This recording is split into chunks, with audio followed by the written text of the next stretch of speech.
बघा, शिव महापुराण कथेमुळे आपला उद्धार होणार नाही का? आपला सुद्धा उद्धार होईल, पण ती कथा त्या तळमळीने आपल्याला ऐकावी लागेल. आणि भगवान शंकर खूप भोडी देव आहेत बरं. त्यांच्या एवढा लवकर प्रसन्न होणारा देव कोणताच नाही. भगवान शंकर एवढे भोडी आहेत, एवढे भोडी आहेत. एक दिवस कैलास पर्वतावर माता पार्वती भगवान शंकरांना म्हणली. काय म्हणली पार्वती माता?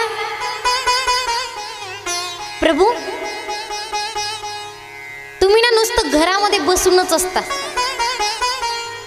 असं करा म्हणे, तुम्ही आजपासून एखादं काम करा.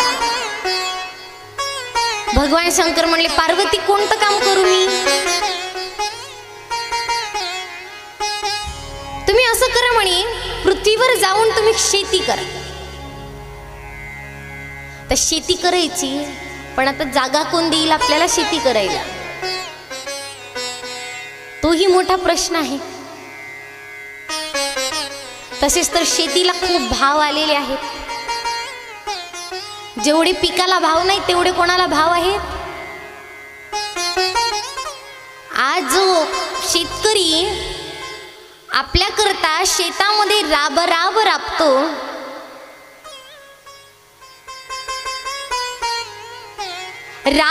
राबून आपल्याकरता शेतामध्ये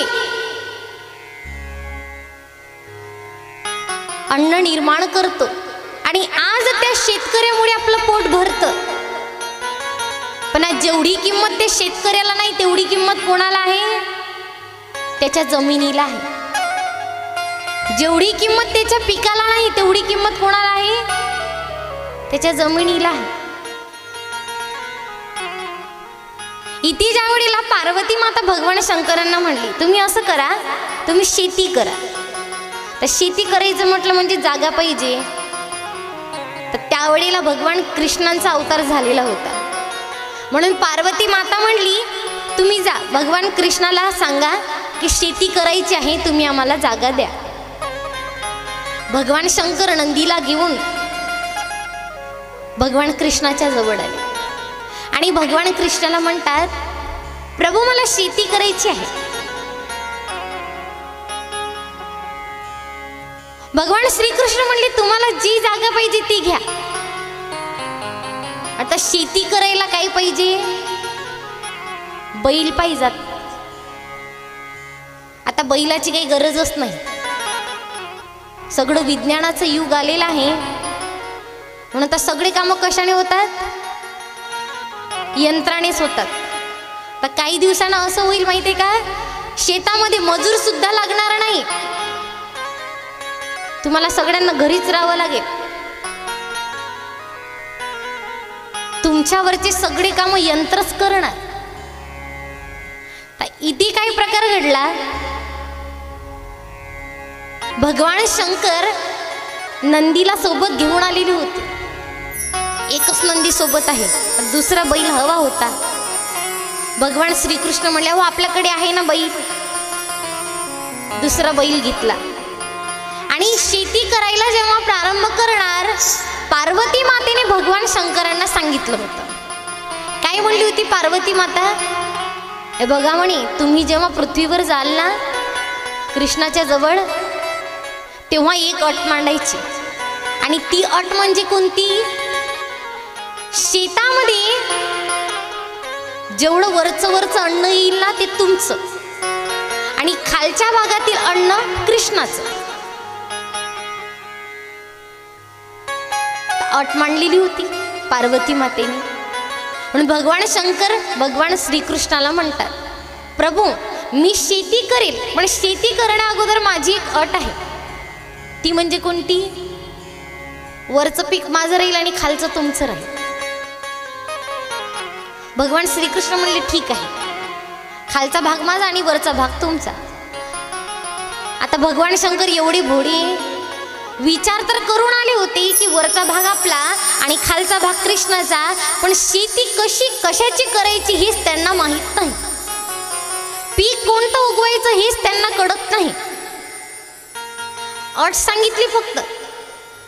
त्यावेळेला भगवान शंकर काय म्हणतात कृष्णाला, प्रभू अट तर मांडली मी, पण पीक कोणतं पेरायचं हेच माहित नाही मला. भगवान कृष्ण खूप चालाक आहेत बरं. कृष्णाची जर भक्ती करायला लागलीत ना तर भगवान श्रीकृष्ण अगोदर परीक्षाच घेतात. पण भगवान शंकर एवढे भोळे आहेत, ते कधीच आपल्या भक्तांची परीक्षा बघत नाही, लवकरच प्रसन्न होतात. भगवान श्रीकृष्ण काय म्हणले, मी सांगते म्हणे तुम्हाला शेती कशी करायची, कोणत्या पिकाची करायची. तुम्ही काय करा म्हणे प्रभू, आलूचं पीक घ्या. तर भगवान शंकर भोळे, आलूचं पीक घ्यायचं म्हटलं, ठीक आहे म्हणे आलूचं पीक घेऊ. आलू पेरलेत.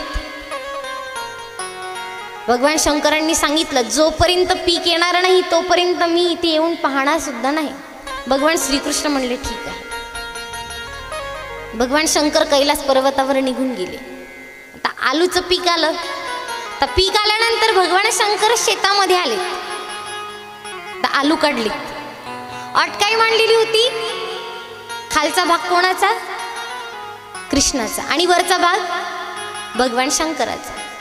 तर कृष्णाने काय केलं, जी आलू होते ते पोत्यामध्ये भरून घेतले, आणि वरचा जो पाला पाचोळा होता त्याची एक पेंडी बांधली. तर भगवान शंकराला ते देऊन दिलं गाठोडं. घ्या म्हणे प्रभू तुमचं पीक, तुम्हाला मुबारक. भगवान शंकरांनी ती पेंडी उचलली आणि पार्वतीच्या जवळ गेले. पार्वतीला काय म्हणतात, पार्वती तू सांगितलं होतं ना मला शेती करायची, बघ म्हणे मी शेती केली. पार्वती मातेने विचारलं कशाची केली म्हणे तुम्ही शेती. अगं आलूचं पीक घेतलं होतं ना, बघ म्हणे तुझ्याकरता आलू आणले. तर गाठोडं खाली उतरवलं, गाठ उघडली, पण त्यामध्ये काय होतं, पालापाचोडाच होता. पार्वती माता म्हणते आलू कुठे गेलेत. अगं तूच तर सांगितलं होतं की ज्या वेळेला तुम्ही कृष्णाच्या जवळ जाल तेव्हा त्याला सांगायचं की खालचा भाग तुझा आणि वरचा भाग माझा. मग मी वरचा भाग घेऊन आलो, खालचा भाग त्याला दिला. पार्वती माता काय म्हणली, आता पुन्हा तुम्ही तिथे जा आणि कृष्णाला सांगा. आता काय करायचं, वरचा भाग तुम्ही घ्यायचा, खालचा भाग तुम्ही घ्यायचा आणि वरचा भाग कोणाला द्यायचा, कृष्णाला द्यायचा. भगवान शंकर परत कृष्णाच्या जवळ आले. कृष्णाला अट मांडतात, प्रभू मला शेती करायची, पण या वेळेला काय करायचं आहे, खालचा भाग माझा राहील आणि वरचा भाग तुझा राहील. पण पीक कशाचं घ्यायचं हेच माहित नाही मला, तूच सांग म्हणे पीक कशाचं घ्यायचं. तर भगवान कृष्ण चालाक आहेत. भगवान श्रीकृष्ण काय म्हणतात, असं करा भगवान शंकरा, तुम्ही ना गव्हाचं पीक घ्या. आता भगवान शंकरांना यातलं काही माहीतच नव्हतं. भगवान शंकर म्हणले ठीक आहे, गव्हाचं पीक घेतलं. आता गहू कुठे येतात, वरती येतात. शंकरांनी याही वेळेला सांगितलं, गहू आल्यानंतरच मी परत येईल. त्या गहू आले. गहू आल्यानंतर भगवान शंकर पृथ्वीवर आले. तर तिथे आल्यानंतर गव्हाची सोंगणी झाली. कृष्णाने काय केलं, गहू आपल्या वाटेला घेऊन घेतले आणि खालचा जो पालापाचोडा होता तो भगवान शंकराला दिला. पुन्हा भगवान शंकर पार्वती मातेच्या जवळ गेले आणि पार्वतीला काय म्हणतात, पार्वती बघ तुझ्याकरता मी गहू आणले. गाठोडं जेव्हा उघडलं बघतात तर काय, तेव्हा त्याच्यामध्ये सुद्धा पालापाचोडाच दिसले. पार्वती माता तिसऱ्या वेळेला काय म्हणली, तुम्ही परत कृष्णाच्या जवळ जा, पण या वेळेला काय करायचं म्हणे माहिती का, वरचाही भाग तुमचा राहील आणि खालचाही भाग तुमचा राहील अशी अट मांडा. भगवान शंकर म्हणले ठीक आहे. भगवान शंकर पुन्हा कृष्णाच्या जवळ आले. अट म्हणतात, प्रभू या वेळेला ना वरचाही भाग माझा राहील आणि खालचाही भाग माझा राहील आणि मधातला जो आहे ना तो तुमचा राहील, पण पीक कशाचं घ्यायचं हे माहीतच नाही म्हणे मला. कृष्णाने सांगितलं आता यावेळेला काय करा म्हणे, तुम्ही मक्याचं पीक घ्या. मक्का कुठे येतो? मधात येतो. मक्का पेरला. भगवान शंकर मक्का पूर्ण झाल्यानंतर कृष्णाच्या जवळ आले. काय केलं? वरचाही भाग भगवान शंकराला दिला, खालचाही भाग भगवान शंकराला दिला आणि मधातला जो भाग होता तो कोणी घेतला? कृष्णाने घेतला. भगवान शंकर पार्वती मातेच्या जवळ पुन्हा गेले. पार्वतीला काय म्हणतात? पार्वती बघ, यावेळेला मी अट मांडली होती ना, वरचाही भाग माझा आणि खालचाही भाग माझा. बघ म्हणे, तुझ्याकरता वरचाही भाग आणला आणि खालचाही भाग आणला, मधातला कृष्णाला दिला म्हणे. पार्वती म्हणे काय आणलं? बघू द्या बरे मला. गाठोडं उघडलं तर याही वेळेला काय झालं, त्यामध्ये काय होतं? पालापाचोडाच होतं. त्यावेळेला भगवान श्रीकृष्ण तिथे आलेत आणि भगवान श्रीकृष्ण काही म्हणतात, आई अगं प्रभूंनी जेवढं काही पीक घेतलं होतं ना तेवढं मी माझ्या सोबत आणलेलं आहे. भगवान श्रीकृष्ण ही चालाक आहेत, पण भगवान शंकर जे आहेत ना ते अगदी भोळे आहेत. एवढी भोळी आहेत, त्यांची तुम्ही कशीही जरी भक्ती केली तरी तो देव तुम्हाला प्रसन्न होतो.